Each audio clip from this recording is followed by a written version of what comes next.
Uniknya keripik gedebok membuat penasaran anggota TNI Kodim 0813 Bojonegoro.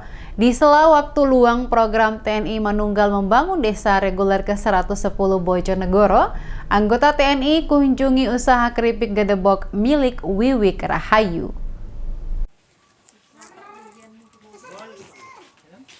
Anggota TNI Kodim 0813 Bojonegoro telah memetakan berbagai potensi ekonomi dari masyarakat Desa Ngerancang. Salah satunya usaha keripik cedebok yang diproduksi oleh Wiwik Rahayu. Warga Dusun Ngerambah, Desa Ngerancang, Kecamatan Tambak Rejo, Kabupaten Bojonegoro.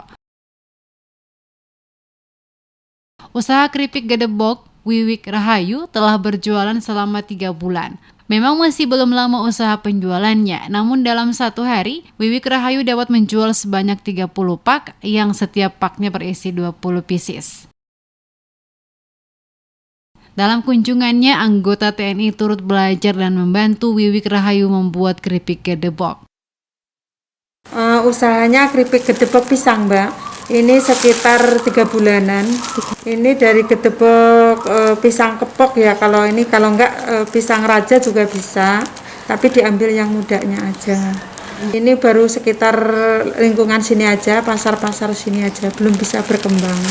Senang banget, mudah-mudahan bisa membantu usaha saya biar berkembang. Mudah-mudahan ini rezeki saya. Ya, dan saya berterima kasih kepada Bapak Tentara ya, mudah-mudahan bisa melancarkan usaha.